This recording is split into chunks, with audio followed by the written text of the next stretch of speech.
Morning, guys. I'm just sitting out here getting a bed of coals going. I'm gonna start fire hardening on another self bow, but I haven't done a video in a few days, so I wanted to jump on here and throw something together for you guys. I've been in kind of a dry spell here lately of ideas, but with deer season quickly approaching, I figured it's probably a good time to go ahead and start shifting content to be more appropriate to those of you who are getting ready for season, or maybe your season's started. What do you really, truly, actually need to hunt deer with a bow? I think people maybe search a little bit too deep into that question, a little bit too much. The hunting industry today is exactly what it is. It's the industry. It's commercialization. And if you guys have paid any attention to many of my videos, you'll know that I am pretty staunchly anti-commercialization of hunting. With all that, it gets really lost and convoluted what is actually needed to hunt deer with a bow. So I'm here to give you the good truth.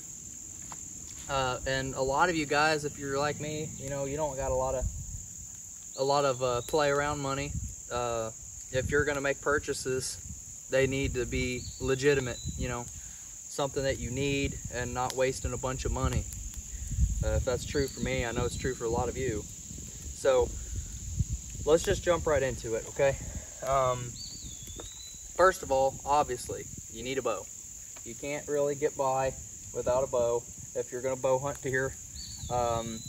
Now, with saying that, based on what I'm doing here behind me, you don't have to buy one.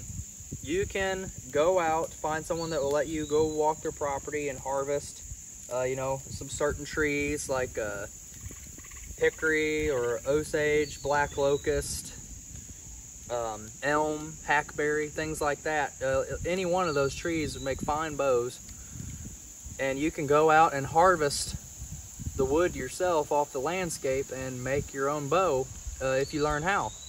And it's really not that hard. It just takes some time, and you know, time be the teacher and screw ups and everything. But all in all, it can be done. I've done it many times, and you can do it too. So that right there can save you a tremendous amount of money right off the get-go, and much more rewarding using a bow that you made yourself. You cut the tree down and hewn it out of that stave and made it into a shootable bow. But what I've got here, this is my short, to me short, 60-inch 50 style recurve, made by Mike Dunaway, Wild Horse Creek Bows, and it draws right at about 47 pounds at my draw length, 29 and a half. And it is a shooter. It's fast, and it's just short enough that it's really easy to pack around the woods, but it's not so short that it pinches my fingers or is inaccurate or uncomfortable for me to shoot. But you need a bow of, I would highly encourage to stay over 40 pounds. That's just me speaking as to what, you know, what's right, what's okay to use to try to take the life of an animal ethically. And a lot of states have draw weight requirements, minimum draw weights. So that's why I say 40 pounds across or more across the board. Some states, I believe it's 45, but you need at least that. And I, you know, I'm a 6 foot tall, you know, strapping American man, and 47 pounds is all that I care to shoot. I wouldn't want to honestly shoot a whole lot more than this. So, and I get full pass-throughs on everything I shoot within reason. So if I can do it with 47 pounds, you can do it with anything in and around 40. If you have a good arrow, which leads me to the arrows. You need arrows. You need arrows that are tuned to your bow. take all the time and money that you were going to use in gear and use that in learning how to properly tune arrows to your bow and getting the instruction on how to properly shoot your bow with good form. The instruction will always be money better spent than the vast majority of gear. So you need a good arrow with good broadheads, and I use a shooting tab. This one's made with beaver fur. Now, staying on the track with needs, the first things I'm going to tell you, a couple things I'm going to tell you are simply what you actually need. Like, if you don't have these things, you're not going to be able to hunt. You're just not. So we talked about the bow. The next thing is a knife. This is a knife I use in the bush. I use this for carving. I use this for all kinds of things. This is like a utility knife to me. This is a Mora. This is a $20 knife and hard plastic sheath that's indestructible. Swedish stainless steel. It's a great knife. This is actually carbon steel. I'm sorry. Great knife. Good spine. If you take a file to it to make sure it's good and flat and sharp edges, you can scrape a ferro rod real nice with this. And a knife like this will more than be sufficient to, you could break down an elk with this knife, no problem. A deer, which most of you are probably deer hunters, something like this be a perfect knife for hunting, bushcrafting, which is what I use it for. Anything, and for 20 some bucks, that's a great knife. For the most part, if you're just going to go sit and hunt the back 40, that's all you need. A bow and a good knife. I'm being totally honest. You don't need camouflage. You don't need any special kind of footwear. If I was to be really rebellious, I'd say I would just hunt in flip-flops or whatever. I've hunted in moccasins. I've hunted in Crocs. I've hunted in, you know, hiking shoes, hiking boots, rubber boots, anything. You can wear just about anything to hunt. You don't need anything specific. Now, kind of getting into a gray area, but I'm going to call them needs, because some of these things, if you really need them and you don't have them, it could cost you your life if you're very far from the truck and if it's very cold or anything like that. And that's the other thing. You need stuff that you could dress in to keep you warm. Again, it doesn't have to be camouflage. I don't personally believe in camouflage. I don't believe it's necessary. I think it's a big gimmick. But earth tones, like you see these tan pants, realistically you could wear this shirt. Deer don't see this. Just earth tones, the grays, the browns, things like that, you'll be perfectly fine. But getting into this is my fanny pack, or I call this my woodsman's pouch. And in this, I just have a few select items of things that a couple things I'll just talk about in a minute, because they're more along the lines of things that will make hunting better, you know, that are next steps past needs. This is just the main pouch.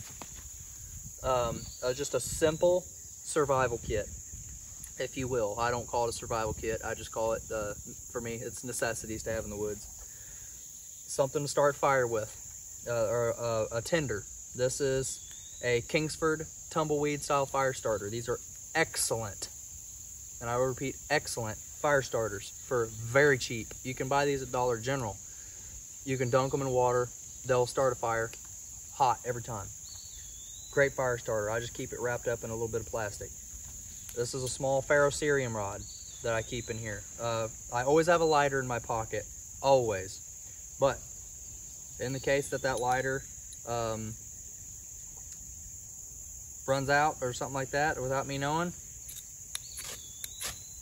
I want to have that ferrocerium rod. This is guaranteed spark, and if you know how to do it, you will never be wanting for a fire if you know how to do that. Something else I carry is an Arctic necklace. This is just a tube of chapstick, which is nice for if your knuckles crack when it gets cold. You can use it to rub on cracked skin that's dried from the cold. Use it on your lips, stuff like that. Chapstick is a great thing to have, and you can start fire with chapstick. Something new for you. And then just an extra, one time every time, Bic lighter. You never have enough lighters. Lighters are, everyone talks about, you know, all the primitive fire and everything, like, oh, that's not very primitive, you know, what about bow drills and all this? I know how to do all those things, but nothing holds a light, if you will, to a Bic lighter. Just strike it, light it, walk away from it, works great. You really need to carry some cordage with you. I got a couple different types of cordage here. This is some about 25-30 feet of non-tar. This is about like number 25, something like that, bank line. And then a hank of that, and then a hank of 550 paracord. That's so useful for so many things. If you're hunting in a tree stand and you need to pull your gear up, you can use it as a pull-up rope. Any of this pull-up rope. Something I'd like to get in the habit of is whenever you're field dressing a deer, if you need to tie legs back out of your way so you're not fighting legs while you're trying to field dress that animal, cordage is a lifesaver for that. Anymore, I make a habit of doing it just because it makes your life easier. And then for some medical, you need to carry a tourniquet. If you're not carrying a tourniquet in the woods, if you're not carrying a tourniquet with you every day of your life, within proximity of you at all times, you're wrong. You just are, and you're doing yourself a disservice. Learn some basic medical skills and learn how to use a tourniquet, and carry a tourniquet with you at all times, because if push comes to shove, a very major injury at all, this will 110% save your life if you apply it properly. So there's no reason not to. Carry a tourniquet. So that's in there also. That's the basics of my belt pouch. I think that's it for the most part, as far as the needs. Now, moving on to some things that will make your hunting better, I think you should carry with you. Flagging tape. Flagging tape has a lot of purposes. Marking blood trails, marking your way to your tree, marking the trail you took so someone can find you if they need to. That's a good thing to have. I also carry this little T-handled saw in here, and I use that for cutting out the crown of the pelvic girdle, just to make it, you don't have to, just makes field dressing simpler in my opinion. I use face paint. I don't like face masks, so if I want to darken up my face, I use face paint, just the regular old Hunter Specialties camo face paint. Nothing wrong with it. Something to check the wind with. I am a huge believer in taking advantage of your wind and knowing what the wind is doing always when you hunt. You don't have to have a wind checker to do that. You could use a you know, thin piece of a leaf or something like that, or blade of grass, or just feel it against your face. But if you're stalking, things like that, moving through the woods, still hunting, to constantly be able to know what the wind is doing is going to increase your odds greatly. So I carry these, or wind floaters. This is, all this is either cotton off of a cottonwood tree, or milkweed out of a milkweed seed, the silky guts out of a milkweed seed in a old tobacco can. Not mine, don't chew tobacco. And I keep it in there because I'm constantly checking my wind. And if my wind goes bad, I leave the woods or go find somewhere else. So, and then I carry all that right here in this nifty little pack. This is 25 bucks or something like that on Amazon. That's a lot of it. And then going forward, if you got a little bit more money to spend, this is where I would start putting money before you put it in a lot of other places. That's why I'm including it in this video. First of all, on top of knives, this is great. Nothing wrong with this. I would use this today, but a better quality knife that's tougher, better steel, stronger, more versatile. Something like this. This is my, people out here acting ignorant. This is my everyday go-to for going in the woods and hunting. Fixed blade. This is a Stroop Knives general purpose 2. I've done a video about that. You can go watch that. a better blade or an extra blade like this one that stays on my bino harness is a great investment to make, and it's exactly what it is, an investment. Going past that, a good set of binoculars. These are a set of Vortex 10x50s. A good pair of binoculars. I can't begin to tell you how useful this has been. It's not a need.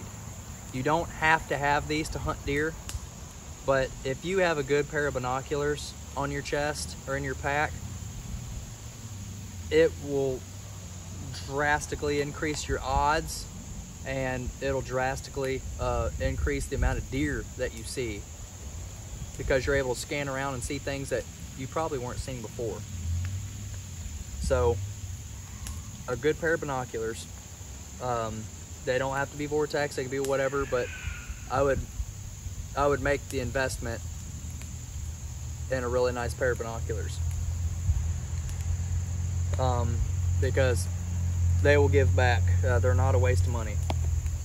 And then going on from that, I love bino harnesses. I love them. They keep your optics dry, out of the weather, and right here on your chest at the ready. So this is a Sitka bino harness. I like it.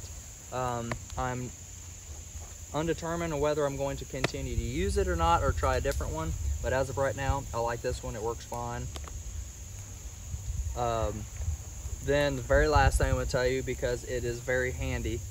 Again, you don't have to have it. It's very useful if you do. That is a rangefinder. I don't necessarily need the rangefinder because I need to know what the range is to the animal before I shoot it, but sometimes I predetermine ranges. Like, you know, that tree is 30 yards. This tree over here is 15. If I know if a deer is around that, I know about how far away he is. Stuff like that. That's what I like to use it for, and that's what its main purpose is for me. One thing I did almost forget, because it was in my bino harness, I would carry a compass with you. This is a small little Silva pocket compass. This is a nice compass. This is definitely no cheapy compass.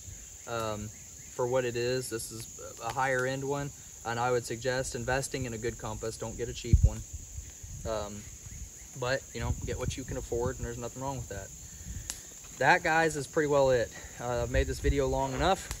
Probably lost your all's attention already, but I just want to prove to you guys and impress upon you, you don't need much to bow hunt deer. You need very little. The Native Americans and those people native to our continent before we got here for thousands of years had been doing it successfully because they needed to live. Had to be successful, and they did that for thousands of years with things that they only acquired off the landscape. Natural, everything, from the bows they made, the arrows, to the clothes they wore. So you don't need to buy very much to hunt deer, but some of these things are needs, basic needs, extended needs, if you will, and then just things that are very good to have that I think everybody should have, but you don't need them. So thanks for watching this video, guys. I hope this gives you some ideas on things that you need to do to tune in and kind of focus around for your hunting kit for this season. And if you guys aren't practicing, do so. That's the thing that's inescapable, that must be done, is lots of practice. So make sure you're doing that, so that when you do get an opportunity, you can take the best use of it. And for this week, guys, that's it. Thanks for tuning in. Be sure to like this video and subscribe if you liked it and want to see more. Hit the bell notification so you get notified whenever I post new videos. So again, thank you guys for your views and support. I will see you next time.